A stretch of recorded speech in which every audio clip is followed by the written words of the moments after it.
Assalamualaikum warahmatullahi wabarakatuh. Perkenalkan, nama saya Evan Krisnaidi, NIM 125. Di sini saya akan menjelaskan tentang syarat-syarat dan ciri-ciri ilmu.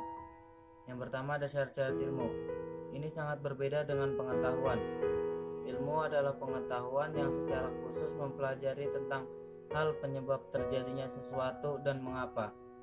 Ada beberapa syarat ilmiah yang dapat disebut sebagai ilmu. Sifat yang ilmiah untuk syarat ilmu banyak pengaruhnya dari ilmu-ilmu alam yang sudah ada terlebih dahulu. Syarat-syarat ilmu memiliki 4 golongan. Yang pertama ada objektif, metodis, sistematis, dan universal. Yang pertama objektif. Objek kajian harus ada dalam ilmu yang ada dari satu golongan masalah yang sama sifat hakikatnya, terlihat dari luar maupun bentuknya dari dalamnya. Objeknya juga bersifat ada atau mungkin juga ada karena masih harus diuji keberadaannya. Yang kedua ada metodis. Metodis berasal dari bahasa Yunani metodos yang artinya cara atau jalan. Metodis artinya metode tertentu yang dipakai dan biasanya merujuk kepada sebuah metode ilmiah. Yang ketiga ada sistematis.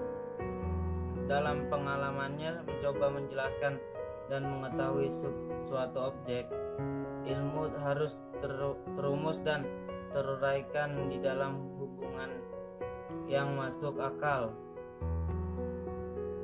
dan teratur agar terbentuk suatu sistem yang memiliki keutuhan, menyeluruh, terpadu dalam segi arti, dan dapat memaparkan sebuah rangkaian sebab akibat menyangkut tentang objeknya. Yang keempat ada universal. Sebuah kebenaran yang akan dicapai, yakni sebuah kebenaran yang universal yang tidak bersifat tertentu atau umum. Ciri-ciri ilmu pengetahuan. Ilmu pengetahuan atau pengetahuan ilmiah menurut Deliang G 1987 dalam suri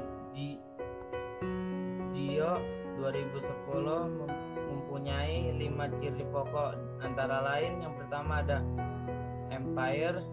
Pengetahuan itu diperoleh berdasarkan pengamatan dan percobaan. Yang kedua ada sistematis. Berbagai keterangan dan data yang tersusun sebagai kumpulan pengetahuan itu mempunyai hubungan ketergantungan dan teratur. Yang ketiga ada objektif. Ilmiah berarti pengetahuan itu bebas dari prasangka, perseorangan, dan kesukaan pribadi. Yang keempat ada analitis. Pengetahuan ilmiah berusaha membeda-bedakan pokok soalnya, kendala bagian yang terperinci untuk memahami berbagai sifat, hubungan, dan peranan dari bagian-bagian itu. Yang terakhir ada verifikatif. Dapat diperiksa kebenarannya oleh siapapun juga. Mungkin cukup sekian dari saya. Wassalamualaikum warahmatullahi wabarakatuh.